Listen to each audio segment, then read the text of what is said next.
Good morning student. 2024 exams के लिए पहली क्लास से शुरुआत। 2024 एग्जाम के लिए हम प्रिपरेशन करने जा रहे हैं। क्लास है बीकॉम पार्ट थर्ड, यानी यूनिवर्सिटी की बीकॉम यानी ग्रेजुएशन की थर्ड ईयर की क्लासेस, और इसके अंदर हम शुरुआत कर रहे हैं हमारे सब्जेक्ट्स की। आज पहली क्लास है। सबसे पहले बोलना चाहूंगा जो स्टूडेंट्स ऑनलाइन पढ़ रहे हैं अपने रिजोल्यूशन हाई कर दीजिए। सबसे पहले ईयरफोन का यूज जरूर करें, ईयरफोन या हेडफोन यूज करें, यानी मोबाइल के स्पीकर का यूज नहीं करना। आपके पास प्रॉपर बुक, कैलकुलेटर, पेन और अपनी नोटबुक होनी चाहिए। अभी इनिशियल स्टेज पे कोई दिक्कत नहीं, कुछ नहीं है तो एक नोटबुक रखिए, बाकी फर्दर आपके पास ये सब चीजें होनी चाहिए। और क्या क्या चीजों की रिक्वायरमेंट पड़ेगी मेरी यहाँ पे क्लास में, अगर आपको स्कोर करना है तो बहुत ज्यादा जरूरी है कि आपके पास असेट्स अपनी सारी की सारी अवेलेबल हो। स्लोली अपग्रेड करते जाऊंगा लेवल को और आपको अंडरस्टैंड करते चले जाएंगे। चलिए शुरुआत करते हैं। सबसे पहले अगर बात करें, मेरा नाम अतिशय। कहां मिलता हूं? सोशल मीडिया पे मिलूंगा, लेखा कॉमर्स क्लासेस और लक्ष्य क्लासेस दोनों पे मिलूंगा। फोन नंबर ले लें मेरा सबसे पहले, ये बहुत जरूरी है, 9983912345।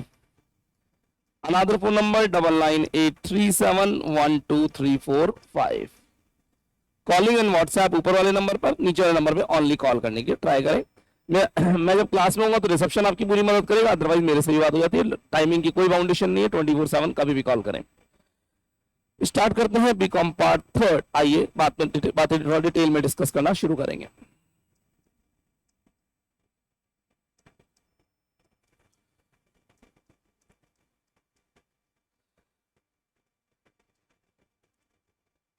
थर्ड ईयर सब्जेक्ट्स क्या है हमारे पास, हमारा वर्किंग क्राइटेरिया क्या है, हमें कहां कहां दिमाग लगाना पड़ेगा। शुरुआत करते हैं। सबसे पहले हमारे पास सबसे पहला सब्जेक्ट आता है बच्चों ABST, accountancy and business statistics.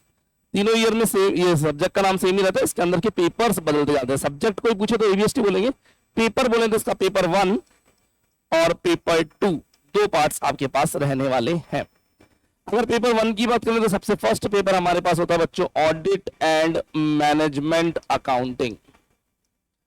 सारी बातें करेंगे, बुक्स की, क्लासेस की, पेपर की, मार्क्स की, सारी बातें इस क्लास में मैं करने वाला हूं। थोड़ा सा पेशेंस बना के देखते रहे। Audit and management accounting second subject जो हमारे पास आता है, यानी फर्स्ट सब्जेक्ट का सेकंड पेपर जिसे बोलते हैं, दैट इज एडवांस अकाउंटेंसी। अगर आप LBS कॉलेज से हैं तो वहां पर एडवांस अकाउंटेंसी की जगह कंप्यूटराइज्ड अकाउंटिंग लेने पर बच्चों को थोड़ा सा फोर्स किया जाता है कि आपको कंप्यूटराइज्ड अकाउंटिंग लेनी पड़ेगी। अगर आप दौसा राजेश पायलट कॉलेज से हैं तो वहां पर आपको GST लेने के लिए फोर्स किया जाता है। बच्चों यहां सेकंड पेपर में ऑप्शन रहता है, आप कंप्यूटराइज्ड अकाउंटिंग भी ऑप्ट कर सकते हैं, GST भी ऑप्ट कर सकते हैं, बट मैं बोलना चाहूंगा आपके लिए सबसे सूटेबल एडवांस्ड अकाउंटेंसी ही है। अगर आप नॉन कॉलेजिएट है या किसी भी कॉलेज से हैं, ट्राई करिए, आपके पास एडवांस अकाउंटेंसी आप ऑप्ट कर पाए। रीजन, एडवांस अकाउंटेंसी ऑप्ट करने का सबसे बड़ा रीजन यहां पर ये है, सबसे पहला नॉलेज सबसे ज्यादा एडवांस अकाउंटेंसी मिलेगी, मार्क्स सबसे ज्यादा एडवांस अकाउंटेंसी में आएंगे, books and support system advance accountancy का मिलेगा, ट्यूशंस एडवांस अकाउंटेंसी की मिलेगी। इनकी कोई ट्यूशन मार्केट में नहीं है, इनकी कोई प्रॉपर बुक्स मार्केट में नहीं है, प्रॉपर गाइड करने वाला मार्केट में नहीं है, एग्जाम की जो 7 ईयर सॉल्व पेपर है वो मार्केट में नहीं है, गेस्ट पेपर्स मार्केट में कोई नहीं आते। सर GST डेली अपडेट होता रहता है, आपके पास क्या है, एग्जामिनर को क्या चाहिए, रेट्स में अपडेशन आया, सारा काम खत्म। कंप्यूटर अकाउंटिंग मार्क्स फोड़ने के लिए कहते हैं कि प्रैक्टिकल मार्क्स अच्छे आ जाते हैं, इसलिए बच्चों को दिलवाते हैं। ये मार्क्स से ज्यादा नॉलेज बहुत जरूरी है। फाइनल ईयर के बच्चों केवल general ledger, trial balance, final account पढ़ के तो नहीं जाओगे, आगे जाके आपको अपना करियर भी तो बनाना है, तो थोड़ी सी एडवांस नॉलेज होनी चाहिए। एडवांस अकाउंटेंसी बेस्ट है हमारे लिए, तो मैं कहूंगा कि यहाँ तीन ऑप्शन में से हमेशा एडवांस अकाउंटेंसी को ही फॉलो करें, यही आपके पास रहना चाहिए। चलिए अगर हम बात करें सेकंड क्राइटेरिया की, तो हमारे पास आता है EAFM, economics and financial management. अगर EAFM की मैं बात करूं तो सब्जेक्ट्स के नेम में हल्का सा अपडेशन है। हमारे पास फर्स्ट पेपर आता है रूरल डेवलपमेंट, ग्रामीण विकास।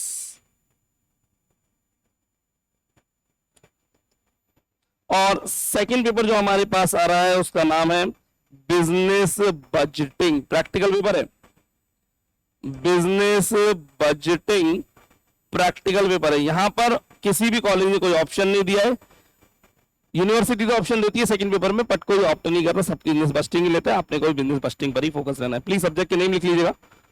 वैसे इनके एक काम करते हैं, बहुत सिंपल सा काम करें प्लीज। सबसे पहले भाई आप एक काम ही करें सभी बच्चे, प्लीज मेरे फोन नंबर 9983912345 को सेव करें और इस पर डिमांड कर ले सब्जेक्ट लिस्ट और स्टार रेटिंग। स्टार रेटिंग, ये दो वर्ड, सब्जेक्ट लिस्ट और स्टार रेटिंग, दो चीजों की डिमांड करें इस नंबर ये व्हाट्सएप पर। सर बेनिफिट क्या होगा, आपको पूरा यूनिट सिस्टम, कौन सा चैप्टर कौन सी यूनिट की, कौन से सब्जेक्ट की कौन सी यूनिट में वो मिलेगा, वो कितना इंपॉर्टेंट है उसकी स्टार रेटिंग मिलेगी आपको। तो ये आपके एग्जाम तक काम आने वाला एक हमने सिस्टम बना रखा है, आपको व्हाट्सएप कर दिया जाएगा राइट नाउ। प्लीज अभी के अभी ये नंबर सेव करें और इस नंबर पर ये दो चीजों की डिमांड करें, सब्जेक्ट लिस्ट और स्टार रेटिंग। अभी के भी कर लें प्लीज, अगर आपका नंबर सेव है तो प्लीज व्हाट्सएप पर डायरेक्टली डिमांड करें, अभी के भी प्लीज करिए। लिखने की जरूरत ही नहीं पड़ेगी, आपके परमानेंट आपके मोबाइल में सेव हो जाएगा, सब्जेक्ट लिस्ट और स्टार रेटिंग। थर्ड ईयर जरूर लिख दीजिएगा कि फिर इस ऑप्शन पूछेगा क्या किसकी भेजें हम, क्योंकि हर क्लास की अलग अलग रहती है ना बच्चों। तो वापस आता हूं मैं अपने एरिया पर, ऑडिट मैनेजमेंट, एडवांस अकाउंटेंसी का, रूरल डेवलपमेंट और बिजनेस बस्टिंग है हमारे पास। यस यस भेज दीजिए।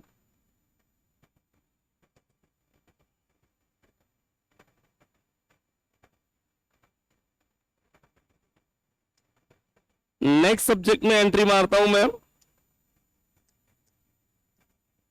BADM business administration. तो यहां पर भी हमारे पास दो पेपर रहने वाले हैं, फंक्शनल मैनेजमेंट, क्रियात्मक प्रबंध, और advertising and sales management, advertising and sales management.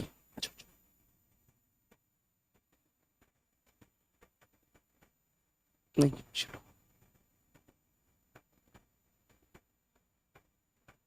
Advertise यहीं पे साइड, हाँ ठीक है ठीक है।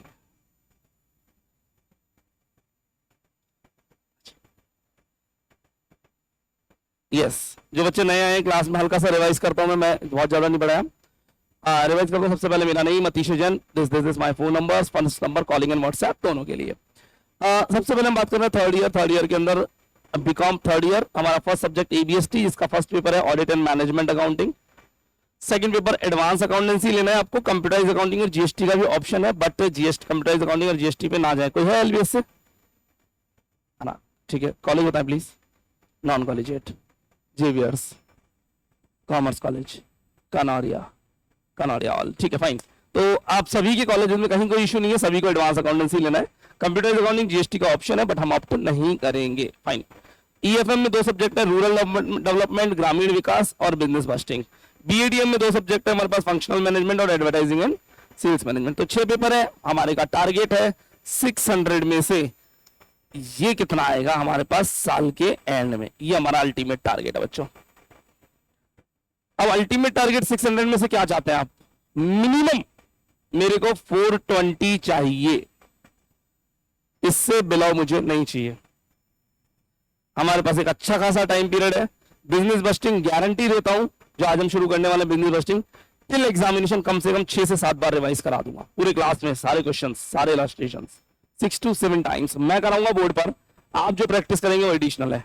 तो 4 देने हैं मार्क्स यहाँ पे। तो इस साल जैसे हम कहें कि पास्ट ईयर के रिजल्ट्स यूनिवर्सिटी ने बहुत ज्यादा स्केलिंग करके नहीं है, स्केलिंग समझते हैं, सीधे सीधे सबके 40 नंबर काट लो कॉस्टिंग में, सबके 40 मार्क्स कॉस्टिंग में काट लो, स्ट्रेट फॉरवर्ड रिप्लाई सबके कट गए, सबकी एक्सपेक्टेशन से 40 मार्क्स बिलो है ना। तो स्केलिंग होते हुए भी बिजनेस बस्टिंग हमारे यहाँ पे अभी हाईएस्ट मार्क्स में देख पा रहा हूँ 93 मुझे अभी तक दिख रहा है, 93 हाईएस्ट है, 93 से ऊपर नहीं गया, है ना। तो अपने को 420 का टोटल टारगेट अचीव एटलीस्ट करना है, इससे बिलो मुझे नहीं चाहिए, ठीक है। इससे ऊपर आप जो लाते हैं वो अपने लिए एक्स्ट्रा रहेगा, बोनस रहेगा। आइए, तो जो बच्चे क्लास में नए आए हैं पहले बोलूंगा, इस नंबर पर दो चीज की डिमांड करिए, सब्जेक्ट लिस्ट और स्टार रेटिंग। दोनों बच्चे प्लीज, व्हाट्सएप नंबर होगा मेरे से, है ना, इस नंबर पे सब्जेक्ट लिस्ट और स्टार रेटिंग 2 चीजें मांग लीजिए, जिससे ये सब्जेक्ट की लिस्ट पूरी आ जाएगी। सर बुक्स कौन सी चाहिए, आप क्या पढ़ाएंगे, पूरा हल्का सा बताते जाएं, फटाफट फटाफट बता दे प्लीज। सबसे पहले मैं थ्योरी वाले सब्जेक्ट्स की बात करता हूं। रूरल डेवलपमेंट, ग्रामीण विकास, सबसे गंदा थ्योरेटिकल सब्जेक्ट। लिखने में आसान लगता है, गांव के विकास की तो बात करनी है, लेकिन यहां पर आएंगी बहुत सारी स्कीम्स गवर्नमेंट की, और उन स्कीम्स का डेटा आएगा, प्रधानमंत्री ग्रामीण सड़क योजना, है ना, और उनका डेटा आपको याद करना, है ना, बहुत थोड़ा टिपिकल रहता है, सबसे गंदा थ्योरेटिकल सब्जेक्ट। ठीक है, next one functional management, easy है, स्कोरिंग है, और मैं जब थ्योरी पढ़ने का गाइड करूंगा आपको, अक्टूबर मंथ में अलग से गाइडेंस क्लासेस आती है ना, वैसे गाइड क्लासेस तो अभी से शुरू हो जाएंगी, कोई दिक्कत नहीं, आप कल से शुरू कर सकते हैं। फंक्शनल मैनेजमेंट मैं सबसे पहले गाइड करता हूँ, इजी है, क्रियात्मक प्रबंध मैनेजमेंट का ही एक पार्ट है, आप लास्ट ईयर मैनेजमेंट पढ़ के आए हैं, है ना, ठीक है, उसी का एक पार्ट है, एडवांस वर्जन है बट इजी है। एडवर्टाइजिंग एंड सेल्स मैनेजमेंट, ये मार्केटिंग है पूरी की पूरी, हाँ, कैसे अपने प्रोडक्ट को मार्केट में प्रस्तुत करें, जो दिखेगा वो बिकेगा, और आपको कैसे अपने आप को रिप्रेजेंट करना है कि सामने वाला आपका कायल बन जाए। इनको कोई प्रोडक्ट खरीदना नहीं है, मेरे पास वो प्रोडक्ट है, मैं चाहता हूं मेरा प्रोडक्ट बिक जाए, मैं इस तरह से रिप्रेजेंट करूंगा कि इनको लगेगा वो प्रोडक्ट इनकी नेसेसिटी है, इनको लगेगा, और ये बाय कर लेंगे, और अल्टीमेटली जो चीजें यूज नहीं लेते उसको यूज करने लग जाएंगे। मैं ग्रीन टी बेच रहा हूं, इन्होंने कभी ग्रीन टी पी नहीं है, ग्रीन टी इनको समझ में नहीं आता, इतना पता है कि लोग कहते हैं कि हेल्थ के लिए अच्छी है, लेकिन मैंने ग्रीन टी इस तरीके से रिप्रेजेंट करी इनके सामने कि इन्होंने ग्रीन टी पी के देखी, और पीने के बाद इन्होंने नॉर्मल टी छोड़ दी, मेरे कस्टमर बन गए परमानेंट। अब उस परमानेंट कस्टमर को, एक बार तो कस्टमर बन गया, लेकिन उस कस्टमर को अब लॉन्ग टाइम भी तो कंटिन्यू करना है, तो उसके लिए मुझे क्या करना पड़ेगा, सब कुछ एडवर्टाइजिंग और सेल्स मैनेजमेंट में सिखाया जाएगा, डिटेल में डिस्कस करेंगे, सारी क्लासेस हम आपको प्रोवाइड कराएंगे, थियोरेटिकल भी। हम 3 सब्जेक्ट की प्रिपरेशन करेंगे, 6 की, ऑल 6 की, 3 की बात मैं नहीं करता, है ना, ठीक है।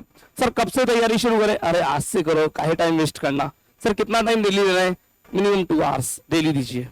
सर क्लास के अलावा, हाँ क्लास के अलावा 2 आवर्स, है ना, आपको टारगेट रखना है, मिनिमम है, बाकी आपकी इच्छा श्रद्धा भक्ति। आइए सब बात करते हैं प्रैक्टिकल सब्जेक्ट पे। बिजनेस बस्टिंग, हाईली स्कोरिंग और easiest subject we will start today, ये शुरू करेंगे। Then audit and management accounting, थोड़ा हार्ड और एडवांस थोड़ा और हाई लेवल। इंटरेस्टिंग सबसे ज्यादा एडवांस अकाउंटेंसी है, इंटरेस्टिंग तो तीनों ही है, किसी का कहाँ किसी का कहाँ किसी का कहाँ, लेकिन मैं आपको वो सब क्वेश्चंस बता दूंगा जो एग्जाम में छपने वाले हैं, आप प्रैक्टिस करते करते रट जाएंगे, कोई टेंशन वाली बात नहीं है।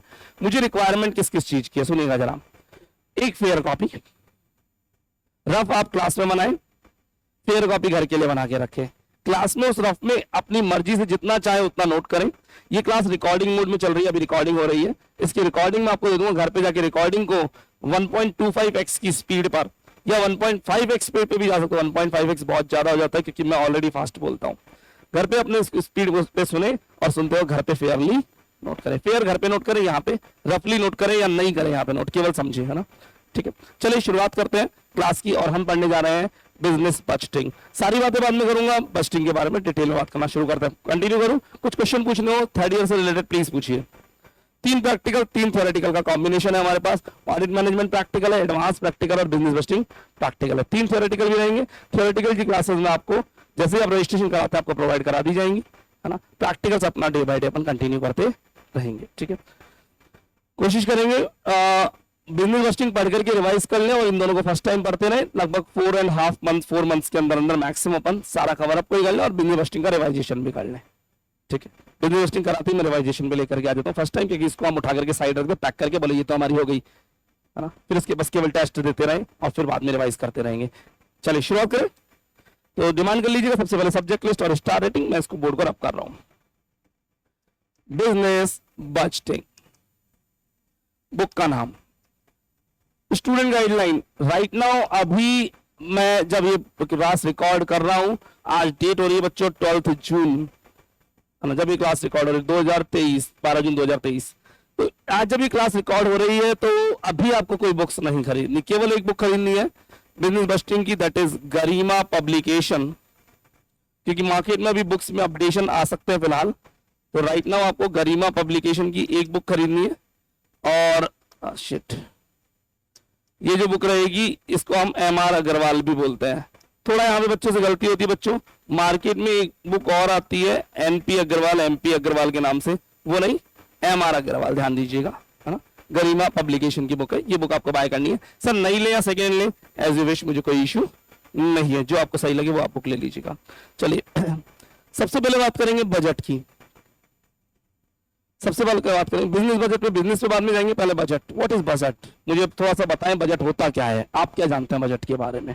थोड़ा आप किससे टू वे कम्युनिकेशन करेंगे ताकि आपका माइंड थोड़ा सा खुल जाए, एक बेस तैयार हो जाए। हम जिस गली में एंट्री मारते हैं उस गली मोहल्ले की नॉलेज होनी चाहिए, कितने पार्क है, कहाँ किसका घर है, कहाँ कहाँ स्पीड ब्रेकर है, कहाँ हमें नजर घुमानी है और कहाँ नजरें बचा के निकल जाना है। तो वो सब हमारा सिलेबस में होगा कि इस चैप्टर पे कम फोकस करेंगे, इस पे ज्यादा फोकस करना है, ये स्कोरिंग सारा डिटेल में डिस्कस करेंगे।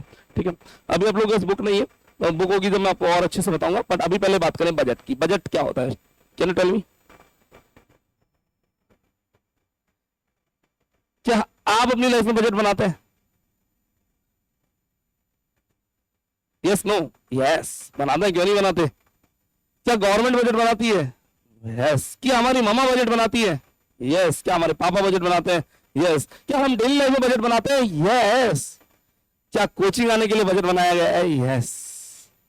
बनाए बनाए बजट, बिल्कुल बनाए। कोचिंग के लिए बजट बनाए, ऑनलाइन क्लास के लिए होते हैं तो उसके लिए बजट बनाते हैं, ऑफलाइन होती है तो उसके लिए बजट बनाते हैं, मूवी देखने जाते हैं तो उसके लिए भी एक बजट तो बनता है। यानी बजट का रोल हमारी लाइफ में भी है और बिजनेस में भी है। तो पहले बजट समझते हैं ओवरऑल, फिर बिजनेस बस्टिंग में एंट्री मारेंगे। बजट एक पर्टिकुलर टाइम फ्रेम में, यानी टाइम फ्रेम होना नेसेसरी है कि अगले 2 घंटे, 4 घंटे, 6 घंटे, 8 दिन, 10 दिन, 15 दिन, महीना भर, साल भर। बजट एक कभी भी 1 साल से ज्यादा का नहीं बनता। गवर्नमेंट, सर हमने तो सुना है गवर्नमेंट 5 साल के बजट बनाती है। जी नहीं, गवर्नमेंट बनाती है 5 इयर्स प्लान, पंचवर्षीय योजनाएं, नाम सुना होगा सबने, है ना। उन 5 इयर्स प्लान के अंदर गवर्नमेंट अपने 1-1 साल के छोटे छोटे बजट बनाती है। मैं आपको हल्का से एक्सप्लेन करता हूं इस बात को। 5 ईयर प्लान आए गवर्नमेंट के, मैं शॉर्ट में लिख रहा हूं ईयर, ना। गवर्नमेंट का 5 ईयर प्लान आया। उस 5 ईयर प्लान में गवर्नमेंट ने ये रखा एक टारगेट कि हमें गंगा नदी की सफाई करनी है। ठीक है, अब गंगा नदी की सफाई 1 साल का काम नहीं है बच्चों, 5 साल लगेंगे। तो गवर्नमेंट ने इसके 5 फेज बना दिए। First phase, second phase, third phase, fourth phase, 5 phase, 5 अलग अलग सेक्शन बना दिए। ये पहले साल में करना है, ये सेकंड ईयर में करना है, ये थर्ड ईयर में करना है, ये फोर्थ ईयर में करना है और ये 5th ईयर में करना है। इसमें एरिया बांट देंगे और वर्क का परसेंटेज बांट देंगे। इतना इतना इतना काम होता जाएगा, 5 साल बाद हम इतना अचीवमेंट कर लेंगे। क्या मेट्रो 1 साल में बन सकती है क्या? नहीं सर, जयपुर में तो बनी नहीं रही, है ना। तो मेट्रो का भी ऐसे फेस बनाने पड़ेंगे, नहीं बनाने पड़ेंगे हर 5 साल के।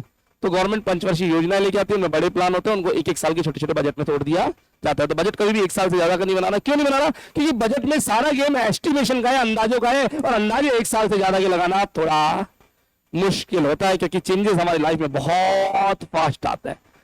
समझ पा रहे हैं इस बात को? तो हम 1 साल का एस्टिमेशन लगाएंगे। क्या चीज का एस्टिमेशन लगाना है? अगले 1 साल में या फिक्स टाइम पीरियड में, कुछ भी हो सकता है fix time period, but it can be maximum 1 year, कहां कहां से पैसा आएगा और उस आए हुए पैसे को कहां कहां अलोकेट करना है, इसका प्लान बनाना गवर्नमेंट का बजट कहलाता है। ये गवर्नमेंट करती है काम।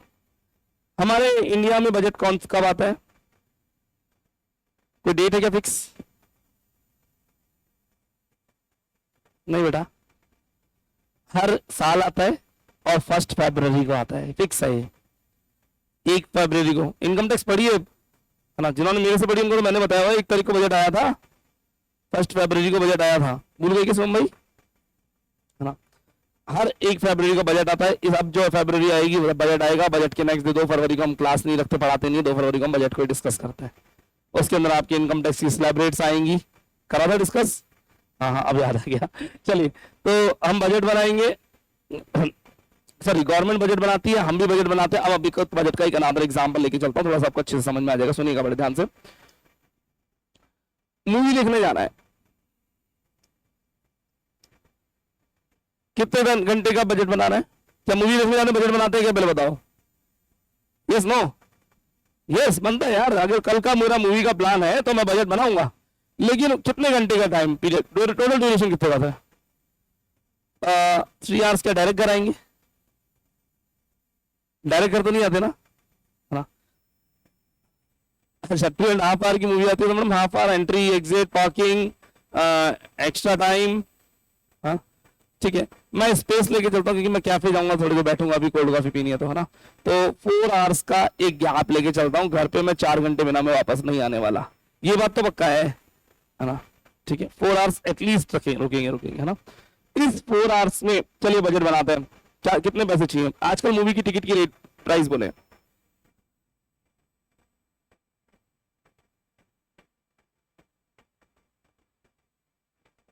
नो यानी 300 और कह रहे 500, अगर पॉपकॉर्न ले लीजिए मैडम, 5 पॉपकॉर्न ले लीजिए फिर 500 नहीं, फिर तो 1000 टच होगा, क्योंकि पॉपकॉर्न की जो बास्केट है वो टिकट प्राइस से महंगी है। पॉपकॉर्न की बास्केट टिकट प्राइस से महंगी है, पर हाँ डिपेंड करता है दिला कौन रहा है ना। तो दिलाने वाला भी अपना बजट बना गया था, वो खुद का और साथ वाले या वाली का, है ना। तो अगर आप किसी पार्टनर को मूवी दिखाने लेकर के जा रहे हैं तो उसका एक्सपेंस भी आपको बजट में इंक्लूड करना पड़ेगा। तो मूवी की टिकट प्राइस अभी जयपुर में जो रेट चल रही है 250 से क्या अप्रॉक्स से स्टार्ट हो रही है, और 850 तक की रेट्स मेरे को देखने को मिल रही है इजीली, है ना। 850 मूवी की टिकट्स की रेट्स अभी जयपुर में फिलहाल है। तो मैं एवरेज लेके चलता हूँ, हम लोग जो जाते हैं वो जाते हैं साहब नॉर्मली 300 मूवी, खुद का ले रहे हैं, साथ वाले का लेंगे तो डबल कर लीजिएगा, ठीक है। और बोलिए मूवी के साथ साथ और क्या खर्चा होने वाला है वहां पे। ये कह रहे हैं कि हमने अगर उसके साथ लंच या डिनर ऐड किया तो उसका जोड़ लीजिएगा, पर लंच डिनर नॉर्मली हम लोग नहीं जाते, यूथ जो जाता है फैमिली के साथ गया तो मूवी और डिनर शायद सोच सकते हैं, बाकी नॉर्मली आजकल मूवी के साथ कोई डिनर नहीं करता, है ना। तो इसके साथ मैं जोड़ता हूँ एक कॉफी, 100 रुपीज कॉफी, 60 या 100 या 150 क्या ऐड करूं सर, डिपेंड करता है, 400 वाली भी है कॉफी और 60 वाली भी है, तो मैंने 100 मेरा मेरा वाला प्राइस जोड़ा मैंने, ठीक है। ये मेरा कॉफी हो गया। पार्किंग, अगर व्हीकल से गया हूं तो पार्किंग लगेगा, है ना, ठीक है। तो 30 रुपीज एवरेज रख लेता हूं, कहीं 20 भी होता है, कहीं 40 भी होता है, और कहीं 50 भी होता है, ठीक है। कार से गए तो, है ना, तो 40 भी लगेगा। अगर इससे नहीं गए कैब से गए तो आना जाना 150 रुपीज कैब का ले लो, 2 वे आना जाना कैब का 150 रुपीज एटलीस्ट लगेगा, बाइक कैब से, है ना, आजकल लग जाता है इतना, ठीक है। बस से गए तो, पब्लिक ट्रांसपोर्ट से गए तो आना जाना 50 रुपीज डिपेंड, हमारे घर के बगल में थिएटर है, हम तो पैदल पैदल चले जाएंगे, है ना, ठीक है ठीक है। और कुछ ऐड ऑन करना चाहेंगे यहाँ पे। नहीं शॉपिंग थोड़ी ऐड करते हैं, कोई शॉपिंग की कोई लिमिट थोड़ी होती है ना। चलिए मैंने कहा मेरा बजट बना, इसमें मैंने कैंटीन यूज नहीं ली है, इंटरमिशन की कैंटीन का कोई लिमिट नहीं है, कोई लिमिट नहीं है ना इंटरमिशन कैंटीन का, क्योंकि समोसा 50 रुपीज और पॉपकॉर्न की बास्केट, हाँ वो डिपेंड कर रहा है ना कौन से थिएटर में जा रहे हो, पीवीआर में जा रहे हो आप आइनॉक्स में जा रहे हो, डिपेंड, सबकी रेट से डिफरेंट है। फ्लाइट से महंगा हो चुका है वहां का कैंटीन, की रियल में कैंटीन बहुत महंगे हो चुके हैं, और आपको 60 रुपीज की पानी की बोतल से स्टार्ट होता है बेचारे। चलो छोड़िए टॉपिक पर आएंगे फटाफट। तो एटलीस्ट मरे से मरे मैं कहूं 500 रुपए से कम खर्च होने वाला नहीं है सिंगल पर्सन। क्या सिंगल पर्सन मूवी देखने जाता है ना, एक को तो पकड़ के लेके जाएंगे, है ना। अगर उसने मेरा नहीं दिया, मेरा उसने नहीं दिया, तो टीटीएम हम तो करेंगे, तू तेरी मैं मेरी, वो तो करना ही है। तो 500 रुपीज का बजट बनाया आपने, कितने घंटे के लिए, 4 घंटे के लिए, 4 घंटे में 500 रुपए खर्च करके आना है, 500 रुपए अपनी पॉकेट में रखेंगे और मुंबई मूवी के लिए निकल जाएंगे। क्या आपने बजट बनाया? यस। घर पे आने के बाद बजट का रिव्यू होता है, बजट का रिव्यू सेकंड सेगमेंट, घर आ गए हैं अब इसका रिव्यू करेंगे। एक कमेंट आएगा कैसी लगी मूवी, अरे यार बकवास, फालतू के पैसे और लग गए, है ना। यार फर्स्ट हाफ तो बहुत अच्छा था, सुपर थी, पैसा वसूल, वन टाइम एक बार और देखना बनता है। वन टाइम वॉच थी, मतलब नहीं था कुछ खास देखने का, मैं मूवी देखने फिर गया था, मैं तो उसके साथ डेट पे गया था, है ना। सबके अपने अपने ऑब्जेक्ट्स और अपने अपने रिव्यूज। बात ये होगी ये 500 रुपए जो आपके लगे हैं प्लस 500 सामने वाले के भी लगे होंगे, या आपने दिए होंगे उसने दिए होंगे, टोटल खर्चा 1000 रुपीज हो, चाहे उनका हो चाहे अपना हो, इसका पैसा वसूल हुआ या नहीं हुआ, जाना कैसा लगा, नेक्स्ट टाइम वंस मोर, या हो गया अब काफी है। रिव्यू दोगे नहीं दोगे? तो बजट भी बनने के बाद रिव्यू सेक्शन भी होता है ना। तो ये सब बजट की कहानियां हैं। इस सारे बजट को पहले बनाया जाता है या बाद में, प्लीज बताइएगा। मूवी देख के आने के बाद बजट बनाओगे या मूवी देखने जाने से पहले? ऑब्वियसली बजट बनता है, बजट एक प्री वर्क है। बजट में एक वर्ड ऐड होता है एस्टिमेशन। आपकी लैंग्वेज में आप इसे फॉरकास्टिंग बोल सकते हो। फॉरकास्टिंग बोले तो पूर्वानुमान, आपको अंदाजे लगाने पड़ेंगे, एस्टिमेशन लगाना पड़ेगा। अंदाजे हवा में लगाने या कैलकुलेटिव लगाने? कैलकुलेटिव लगाना है, क्योंकि आपने जो अंदाजा लगाया है, जो आपने चूज किया है कि ये पॉइंट है, मेरा इतना खर्चा होगा, उससे थोड़ा बहुत वह रहा है तो पक्का पक्का करेगा। 500 सोचिएगा तो एग्जैक्ट 500 तो लगने वाला नहीं है। It can be 480, it can be 530, लेकिन 500 की जगह 700 लग रहा है तो आपका बजट गलत था, और 500 की जगह 300 में 700 तो भी आपका बजट गलत था। बजट होना चाहिए नियर बाय। जितने सटीक अंदाजे लगाएंगे उतना आपका बिजनेस सक्सेस करता चला जाएगा। अब अंदाजे सेट आपको अच्छे लगाना जरूरी है। एक अच्छे अंदाजे, अच्छे एस्टिमेशंस कौन लगाएगा? एक अच्छा बिजनेसमैन, जिसको अपने बिजनेस की नॉलेज हो, कैलकुलेशन हो। किस चीज का अंदाजा लगाना है? देखिए बहुत सिंपल सा, अगर बिजनेस स्टार्ट करना है, कितना बड़ा प्रेमाइसेस होना चाहिए, शॉप की लोकेशन क्या होनी चाहिए, प्रोडक्ट रेंज क्या रखें, स्टाफ कितना चाहिए, प्लांट एंड मशीनरी कितनी चाहिए, फर्नीचर कितना चाहिए, लगेगा नहीं लगेगा अंदाजा? क्या लगेगा? एवरीथिंग एवरीथिंग मैडम, सब कुछ। आप इनकम टैक्स कॉस्टिंग एफएम पढ़ करके आए हैं तो कॉस्टिंग में जितनी भी चीजें हुई सबका अंदाजा लगाना पड़ेगा। हमने इन्वेंट्री का चैप्टर पढ़ा है, इन्वेंट्री का अंदाजा लगाना पड़ेगा, लेबर का अंदाजा लगाना पड़ेगा। अंदाजे ज्यादा लगा लिए तो ज्यादा खर्चे कर लिए, गले में घंटी बांध ली, कैसे संभालोगे बिजनेस को? कम लगा लिए, आपके पास अरेंजमेंट नहीं है, आपकी दुकान पे आया हुआ कस्टमर नाराज होकर चला जाएगा। और एक बिजनेसमैन के लिए इससे बुरी बात कुछ नहीं हो सकती कि एक बड़ी मेहनत से आपका लीड लाए थे, उस लीड को क्लोज नहीं कर पाए, कस्टमर नाराज होकर चला गया, डिससेटिस्फाई होकर चला गया। आप खुद सोचिए, स्टेशनरी की दुकान पे एक बार जाते हैं, प्रोडक्ट नहीं मिलता, दुकानदार कहता है अगली बार आओगे तो मंगा दूंगा। क्या आप अगली बार का वेट कर पाएंगे? बोले भैया रहने दो, आपके पड़ोसी दुकानदार बैठा है। और पड़ोसी दुकानदार इसी मौके की तलाश में बैठा था कि कब मेरा पड़ोसी दुकान वाला कस्टमर हमारी दुकान पे आए और उस दिन वो नया दुकानदार वो सर्विस देगा जो आज तक उसने नहीं दी, वो रेट देगा, एक बार लॉस खा लेगा, लेकिन आपको अपना बना लेगा परमानेंट के लिए। आप पुरानी दुकान पे अब दोबारा जाने वाले नहीं है। कमी कहां थी? आपके अंदाजे गलत थे, आपके पास प्रॉपर स्टॉक नहीं था, प्रॉपर अरेंजमेंट नहीं थे। याद करिए उस रेस्टोरेंट को, जिस रेस्टोरेंट में आप गए और आपको सर्विस नहीं दी, आप वहां से नाराज होकर के आए, चपाती खराब आ रही थी या लेट आ रही थी। अरे खाना खाते वक्त रुकना किसको पसंद है? नेक्स्ट ऑर्डर चपाती का 3 मिनट 5 मिनट बाद आ रहा है, 3 मिनट 5 मिनट किसी को वेट होता है? आपको तुरंत चाहिए। अब उसने सर्विस वहां पे खराब दी, आपसे बोलने में अच्छा नहीं था, या सर्विस उनका स्टाफ अच्छा नहीं था, नेक्स्ट टाइम आप जाना पसंद करेंगे? नेवर। क्या कमी है रेस्टोरेंट और कैफेज की? हर गली के हर कोने पे रोज नए ओपन हो रहे हैं, हमारा स्टाफ और अच्छा हमें बताता है सब कुछ, तो हम क्या रिपीट करेंगे? नेवर। हम कभी रिपीट करने वाले नहीं है। तो सामने वाले को इतनी अच्छी कैलकुलेशन अंदाजे रखने पड़ेंगे कि कस्टमर डिससेटिस्फाई नहीं होना चाहिए, और ज्यादा अंदाजा लगा करके कॉस्टिंग एक्स्ट्रा भी नहीं आनी चाहिए। तो एक बिजनेस के लिए बिजनेस बस्टिंग पूरा गेम प्ले प्लान करता है, और सारा गेम अंदाजों का है। जिसने अंदाजे लगाना सीख लिया वो अपनी लाइफ में परफेक्ट फिट कर जाएगा। किस चीज के अंदाजे लगाना? आपका रेस्टोरेंट खोलना है तो मेन्यू कार्ड जो बनेगा वो पहले बनेगा या बाद में बनेगा? पहले बनेगा। मेन्यू के अंदर अगर हम बात करें, एक छोटा सा प्रोडक्ट हनी चिली पोटैटो, आप सबने खूब यूज लिया हुआ है ना? हनी चिली पोटैटो की प्राइस क्या होती है सर? कोई फिक्स ही नहीं है। हनी चिली पोटैटो की कोई प्राइस नहीं है। 80 रुपीज से स्टार्ट होता है और 480 तक जाता है, 5 गुना रेट। और प्रोडक्ट की क्वांटिटी भी सेम है, क्वालिटी भी सेम है, पर फर्क क्या है? एम्बियंस का, सर्विस का। प्रोडक्ट सेम है, कोई बहुत ज्यादा अंतर प्रोडक्ट की क्वालिटी में नहीं आ रहा, क्योंकि उसकी कॉस्टिंग तो रियल में 30 रुपीज भी नहीं है। प्रोडक्ट की कॉस्टिंग 30 भी नहीं है। 480 किस बात की चार्ज कर रहा है? सर्विस के, एम्बियंस के, है ना? ठीक है, उन सब की चार्ज कर रहा है वो। तो इतना ज्यादा अमाउंट वो चार्ज कर रहा है, और कस्टमर उसकी भीड़ लगा के आ रहा है 480 वाले के भी, कोई टेबल खाली नहीं है। सब सारा गेम किसका है? एस्टिमेशन का। और आपने 480 की प्राइस में भी कस्टमर को लाइन लगवा रहे हो। आपको कैलकुलेशन होनी चाहिए, होगी नहीं होगी सोचो, है ना?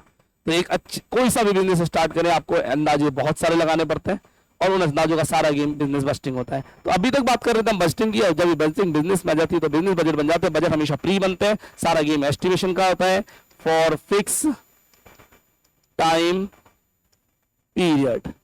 एक टाइम पीरियड भी फिक्स होगा, आप जो कस्टमर आने का अंदाजा लगा रहे हैं वो कितने टाइम में आएंगे, आप जो प्रोडक्ट बिकने का अंदाजा लगा रहे हैं वो कितने टाइम बिकेगा, एक फिक्स टाइम पीरियड का अंदाजा लगाया जाएगा। क्या मैं लिखा कॉमर्स क्लासेस अगले साल में आने वाले स्टूडेंट्स का अंदाजा लगाऊंगा या नहीं लगाऊंगा?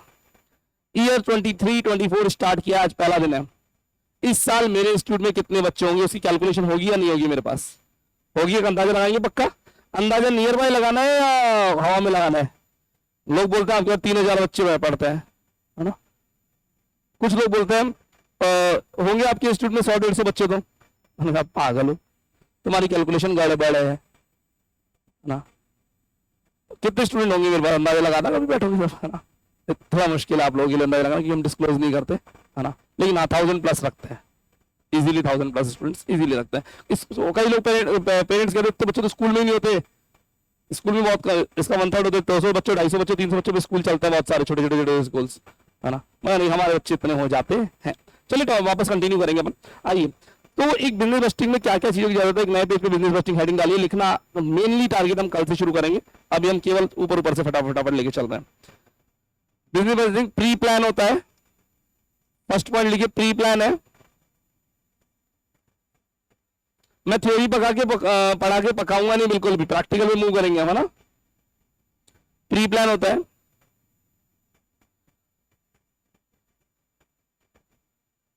एस्टिमेशन और फॉरकास्टिंग है, ब्रैकेट में लिखना कैलकुलेटिव।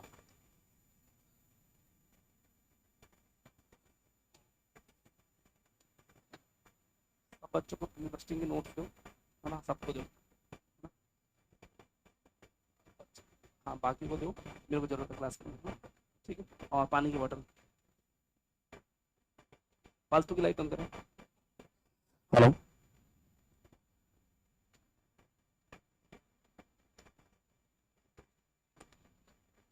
फिक्स टाइम पीरियड होगा, बाकी बातें बाद में करेंगे, लेकिन रेवेन्यू में कितना पैसा आएगा एंड एक्सपेंसेस का अंदाजा लगाएंगे, और कितना पैसा जाएगा। रेवेन्यू और एक्सपेंसेस का अंदाजा लगाएंगे, पास कर तो पूरे तो आ जाएंगे वापस। रेवेन्यू और एक्सपेंसेस का अंदाजा लगाया जाएगा।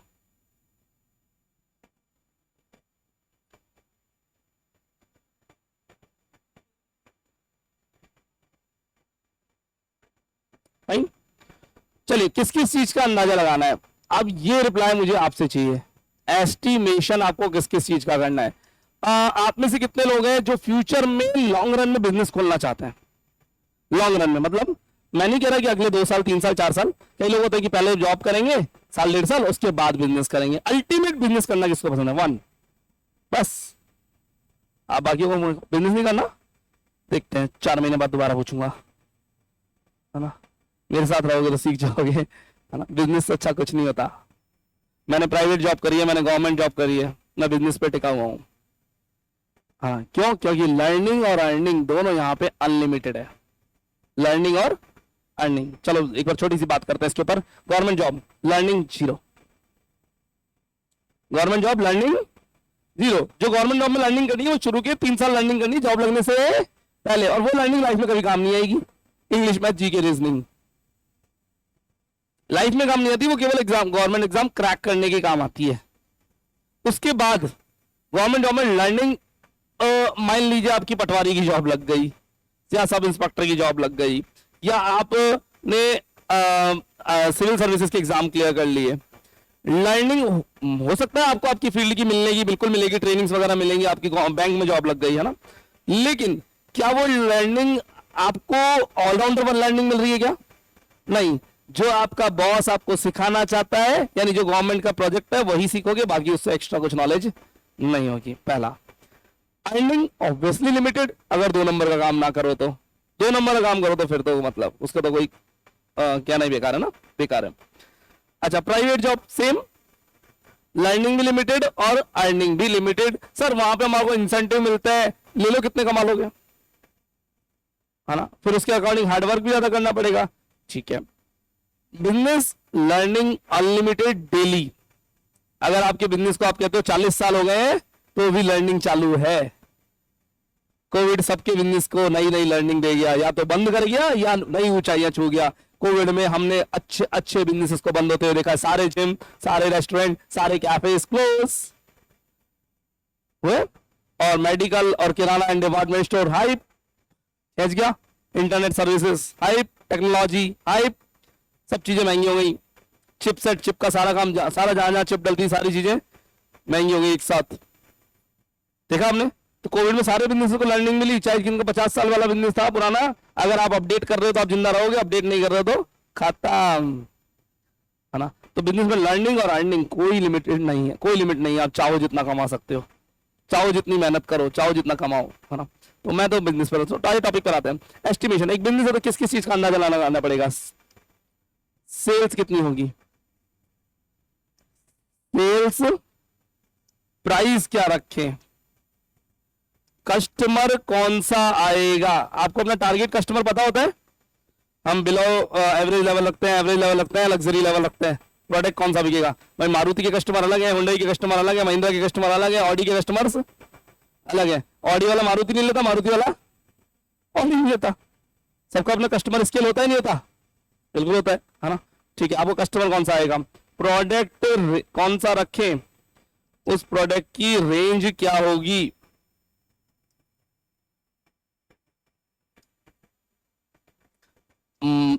5 M's सुना होगा, मशीन्स, मैन, मनी, कहां से लाए सब कुछ, मैन पावर, स्टाफ कितना रखेंगे उसका अंदाजा लगाना, बिजनेस की लोकेशन क्या होनी चाहिए उसका अंदाजा लगाना, मनी कितनी चाहिए, पैसा पैसा, उसका अंदाजा लगाना, मशीन्स की कितनी रिक्वायरमेंट पड़ेगी। अब कई बच्चे कहते हैं मशीन कहां है सर, मशीन का क्या रिक्वायरमेंट है, अजय कंप्यूटर कितने चाहिए, प्रिंटर कितनी चाहिए, सब छोड़िए, सीसीटीवी कितने लगवाना है।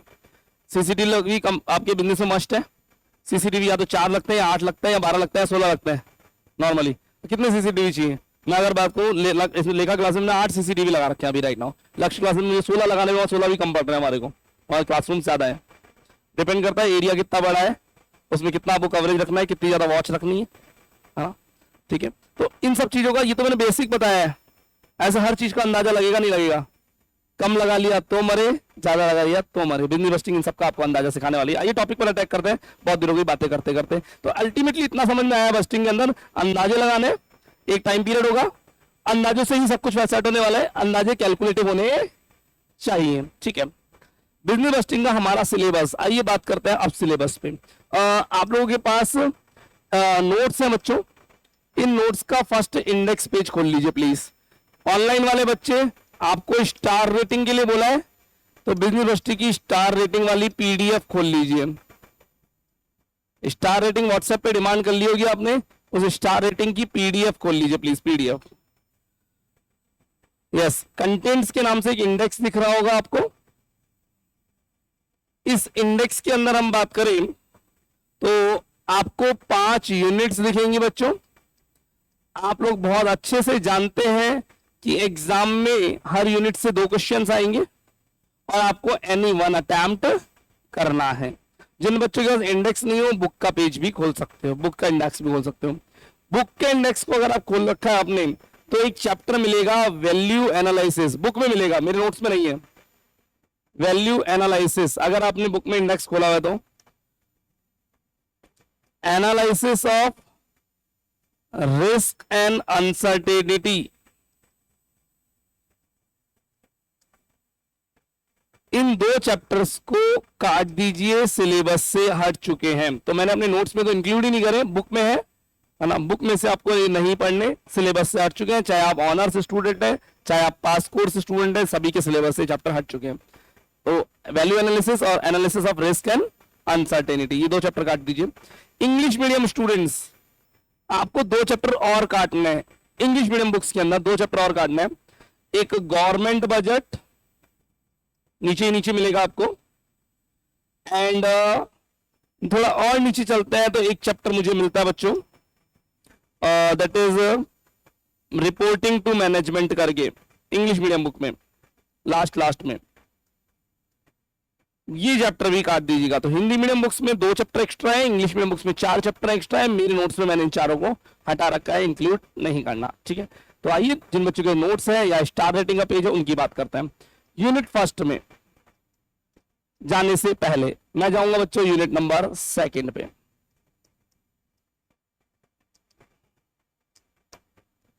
यूनिट नंबर सेकंड एक बार देखिए कितने चैप्टर है इसके अंदर। Only single chapter. The name of the chapter is business forecasting. अकेला chapter. Can you imagine? Chapter total 3 classes का है, ओनली 3 क्लासेस। कितने में क्वेश्चन आएंगे इसमें से? 2। एक चैप्टर से 2 क्वेश्चन आएंगे, हमें दोनों में से कोई एक अटेम्प्ट करना है, 20 मार्क्स ईच, और चैप्टर मात्र 3 क्लास का। फोड़ देंगे सर इसको। तो एक बार के लिए यूनिट नंबर 4 में चलिएगा बच्चों। कितने चैप्टर हैं यहां पर? Only single chapter again. The name is product and production decision. Product and production decision, practical plus theory. Again कहे इस चैप्टर से भी 2 क्वेश्चन आने वाले एग्जाम में। चैप्टर 6 क्लासेस का है और यहां पर भी दोनों में से कोई एक अटेम्प्ट करना है। एक बार यूनिट नंबर 5 में चलेगा प्लीज। 5 में सर आप क्या कर रहे हो? फील गुड करवा रहा हूं, कंफर्ट फील करा रहा हूं, मजा आ जाए आपको पढ़ने में। सिलेबस बताओ तो होना चाहिए ना, तो सिलेबस बता रहा हूं मैं। अभी तो पढ़ाना चैप्टर शुरू बाद में करेंगे क्या, अभी पढ़ के इतना ज्यादा नहीं, आराम से रिलैक्स, पहले पता होना चाहिए ना।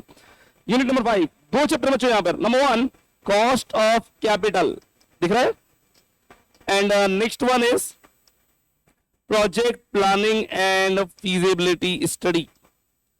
इस यूनिट में 2 चैप्टर है, एग्जाम में भी 2 ही क्वेश्चन आएंगे, दोनों चैप्टर से एक क्वेश्चन आएगा। कॉस्ट ऑफ कैपिटल से प्रैक्टिकल आता है, project planning and feasibility study से थियोरेटिकल आता है। Cost of capital 5 classes. Revision करते करते करते लास्ट में आधे घंटे में चैप्टर खत्म करके दिखाऊंगा। Chapter half an hour only, यानी आधी क्लास मैं खत्म करके दिखाऊंगा चैप्टर आपको लास्ट में। कब? जनवरी, है ना। और हमें एग्जाम में दोनों बढ़ के जाना है, इसका प्रैक्टिकल इसकी थ्योरी, लेकिन अटेम्प्ट हम इसका प्रैक्टिकल ही करेंगे साहब। तो क्या आपको 3 चैप्टर पढ़ने से 60 मार्क्स दिख रहे हैं? 3 चैप्टर, मात्र 3 चैप्टर पढ़ने 60 मार्क्स। 1, 2 और 3 cost of capital project planning भी छोड़ दो। सब पढ़ेंगे, हाँ पढ़ेंगे हम, लेकिन एक बार के लिए बोलो 3 चैप्टर 60 मार्क्स दिख रहे हैं। अब थोड़ा सा बाकी के एरिया में चलते हैं। ये 60 लाना आसान है। अब हम बात करेंगे फर्स्ट यूनिट और थर्ड यूनिट की। फर्स्ट यूनिट में 5 चैप्टर्स है। फर्स्ट यूनिट में 5 चैप्टर्स दिख रहे हैं क्या, है ना। इसमें एक बेसिक का चैप्टर आएगा शुरू में, उसके बाद फिक्स एंड फ्लेक्सिबल बजट, है ना, and functional and master budget, performance budgeting and zero base budgeting, दिख रहा होगा आपको। एंड यहां पर 3 चैप्टर नजर आएंगे आपको। बिजनेस फॉरकास्टिंग आएगा, बजटरी कंट्रोल आएगा, एक कैश बजट आएगा, एक standard costing and variance analysis आएगा, ठीक है। टोटल मिलाकर के हमारा ये सिलेबस है। हमारी फर्स्ट यूनिट और थर्ड यूनिट हमें थोड़ा पेन देगी, हल्का सा। थर्ड तो ना के बराबर देगी, फर्स्ट भी ना के बराबर, ज्यादा नहीं। और सेकंड, फोर्थ और फिफ्थ यूनिट हमारे लिए एक लड्डू की तरह है, इजीली खाइए और 60 मार्क्स अपने सेव करेंगे। मतलब स्कोर 60 नहीं करना, हमें तो पूरा पढ़ के जाना है। राइट नाउ अब सुनिएगा प्लीज। इन पूरे चैप्टर्स में कोई भी चैप्टर आपस में इंटरलिंक्ड नहीं है। मींस आप कोई सा भी चैप्टर पहले पढ़ सकते हैं और कोई सा भी बाद में, जब जागो तब सवेरा। आज मेरा मूड किया, आज मुझे पढ़ना है सर, जहां पढ़ाने वहां से पढ़ लूंगा, समझ में आ जाएगा, गारंटी है मेरी 100%। इंटरलिंक नहीं है, यानी कपिल शर्मा की शो की तरह आपको रिकैप देखने की नीड नहीं है। जहां से देखना शुरू किया वहीं से समझ में आना स्टार्ट हो जाता है। हम खाना खाने देखते हैं, कपिल शर्मा का कोई सा भी एपिसोड चला लिया, समझ में आना शुरू, है ना। अब तक आपने देखा कि नहीं चाहिए हमको, है ना। तो यहां पर भी हम कहीं से भी कोई भी चैप्टर शुरू करेंगे और मैं स्टार्ट करने वाला हूं सबसे पहले कॉस्ट ऑफ कैपिटल। रिवर्स चलेंगे थोड़ा सा, है ना। कहीं से भी पढ़ो उससे कोई फर्क नहीं पड़ता, मुझे बच्चों को पता है स्कोरिंग कैसे फील करवाना है और कंफर्ट जोन देना चाहिए। चलिए शुरुआत करते हैं कॉस्ट ऑफ कैपिटल की। सिलेबस की नीड नहीं है, मैंने बोल दिया स्टार रेटिंग के नाम से व्हाट्सएप पे मांग लो, वो मिल जाएगा, बाकी आपको नोट्स में मैंने दे दिया है। करें कंटिन्यू। स्टार्ट करें, चलिए एक नई पेज पे हेडिंग डाली, कॉस्ट ऑफ कैपिटल, पूंजी की लागत। Hindi medium please, Hindi medium अगर बच्चे हैं तो हिंदी इंग्लिश दोनों लिखेंगे। क्लास में लिखना कोई जरूरी नहीं है, इस क्लास का वीडियो आपको शेयर हो जाएगा, आप घर पे फेयरली नोट कर सकते हैं। पूंजी की लागत, कॉस्ट ऑफ कैपिटल, चैप्टर हमारी बुक की यूनिट नंबर 5 में है। चैप्टर प्रैक्टिकल है, चैप्टर इजी है, चैप्टर 5 स्टार रेटिंग का है। सब बातें लिखिए प्लीज, सारी बातें लिखनी होती हैं।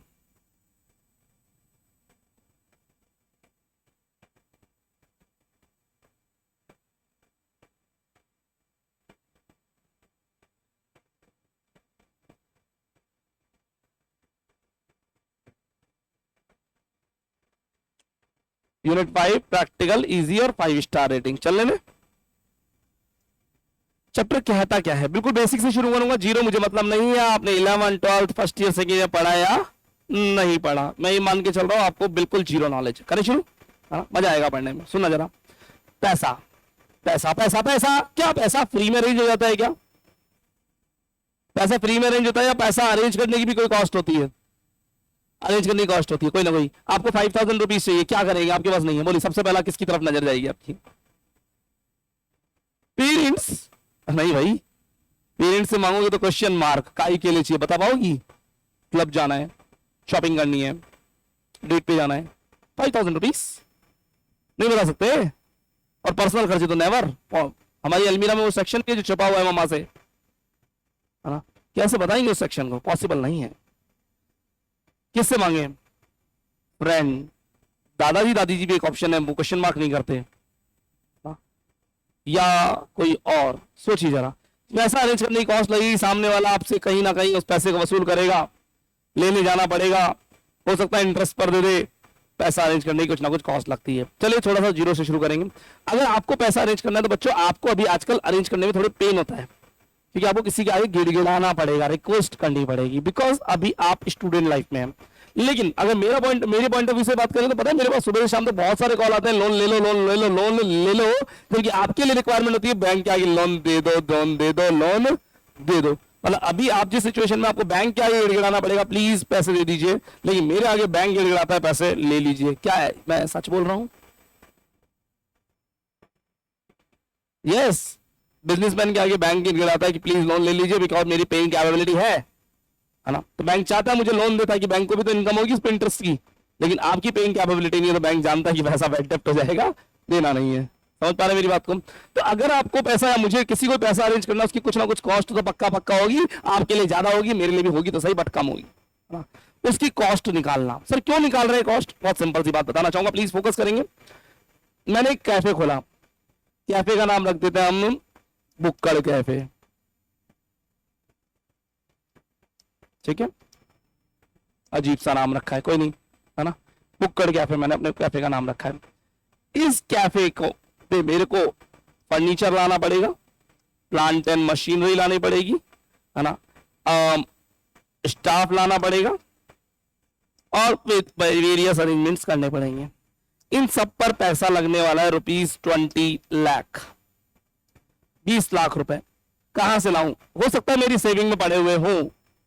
क्या सेविंग वाले पैसे को लाने की कोई कॉस्ट लगती है? यस, उसकी भी कॉस्ट लगती है, क्योंकि वो पैसा जहां पड़ा हुआ है वहां से भी वो कुछ ना कुछ इनकम दे रहा होगा, ब्याज दे रहा होगा, उस पैसे को बिजनेस में लगा दिया तो कल से इनकम आना बंद हो जाएगी। ये बात समझ में आती है? जिससे मांग के लाऊंगा वो भी ब्याज लेगा, कुछ ना कुछ कॉस्ट तो लगेगी। मान लीजिए मैं मार्केट से इस पैसे को उठाता हूं या कहीं से पैसे उठाता हूं, मेरी इंटरेस्ट रेट आती है 9% पर एनम, 9% मेरा ब्याज लग रहा है। अब मेरे को इस भुक्कड़ कैफे से कितना कमाना है? ऑब्वियसली 20 लाख का 9% से ज्यादा कमाना है। अब कल को मैं अगर मान लीजिए भुक्कड़ कैफे से 8% कमा रहा हूं तो मैं बेवकूफ हूं? 8 कमा रहे हो, 9 दे रहे हो, कब तक जिंदगी जियोगे? ज्यादा दिन चला नहीं पाओगे। कितना फिर भुक्कड़ कैफे से कमाना पड़ेगा मेरे को? 18%।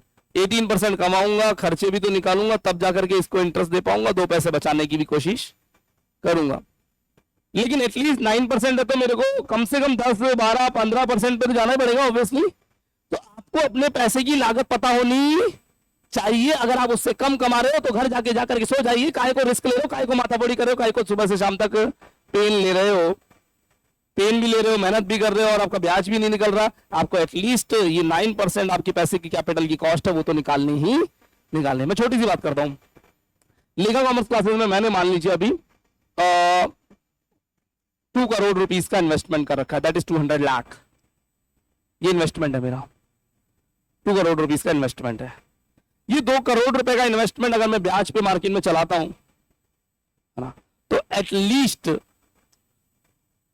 2% पर मंथ मार्केट में ब्याज पे पैसे जाता है। 2% सैकड़ा सुना होगा, ये पर मंथ रेट है।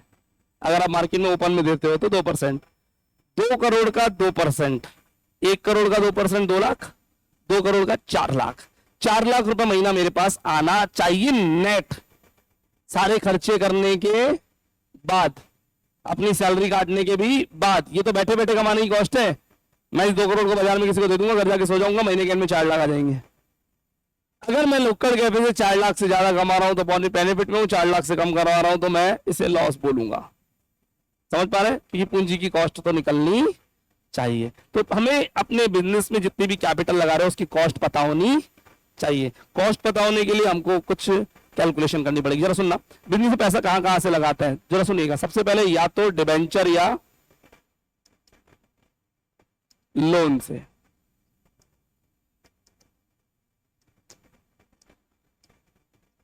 प्रेफरेंस शेयर से, preference share capital,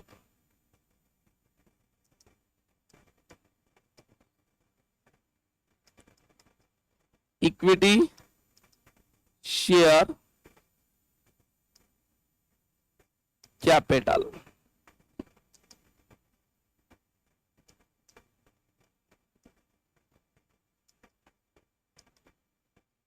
retained earnings, आपकी लैंग्वेज में आप इसको बोलते हैं रिजर्व्स एंड सरप्लसेस, यानी आपकी मेहनत की जमा करी हुई पूंजी जो आपके पास सेव पड़ा है।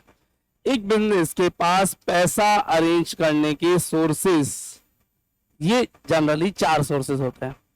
जहां से भी पैसा अरेंज करोगे उसकी कोई ना कोई कॉस्ट लगने वाली है, पक्का लगेगी।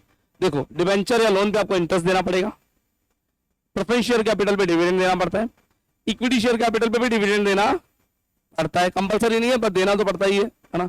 रिटेन अर्निंग पर जहां ब्याज कमा रहे थे वहां का नुकसान होगा कुछ ना कुछ, है ना, तो इनकी कोई ना कोई कॉस्ट आती है ना। तो ये सोर्स है, इनसे अरेंज होने वाली कॉस्ट को के डी, के पी, के ई और के आर के नाम से जाना जाता है। कॉस्ट को यहां पे सी नहीं बोला हुआ है बच्चों, क्या बोला है? के। जो डी, पी, ई और आर है ये स्मॉल लेटर्स है, थोड़ा नीचे करके डाउन करके लिखे हुए हैं, है ना।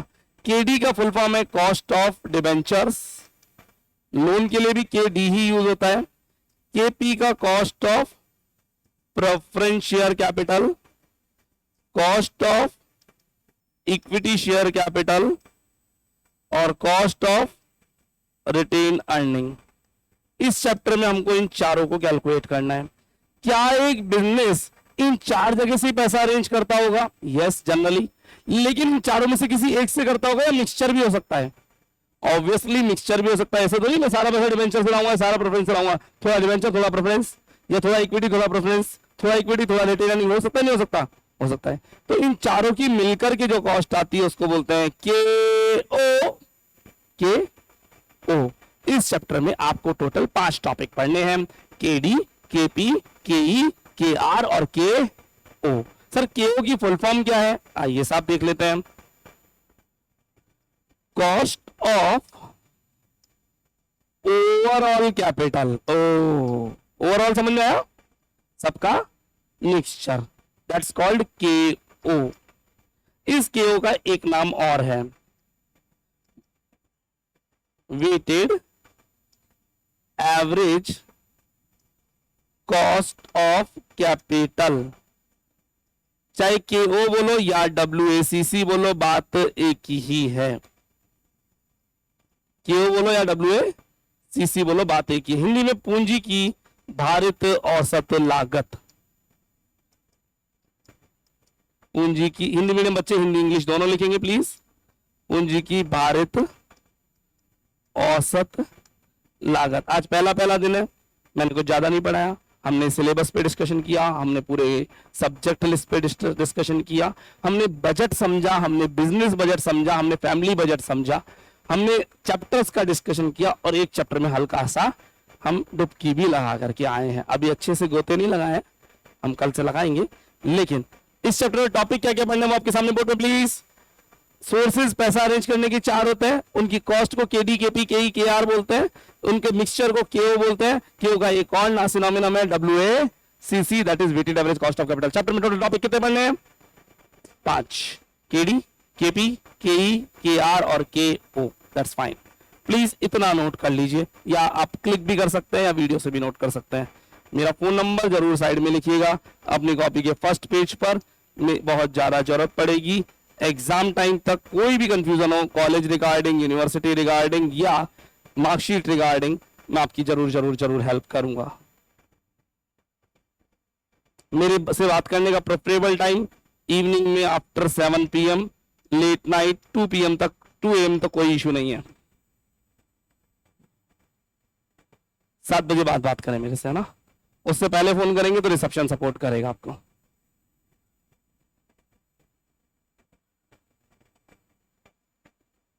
वैसे कोई नीड नहीं, कल वैसे यहीं से शुरू करेंगे। आज के लिए इतना ही, थैंक यू। क्लास का वीडियो आपको मिल जाएगा बच्चों।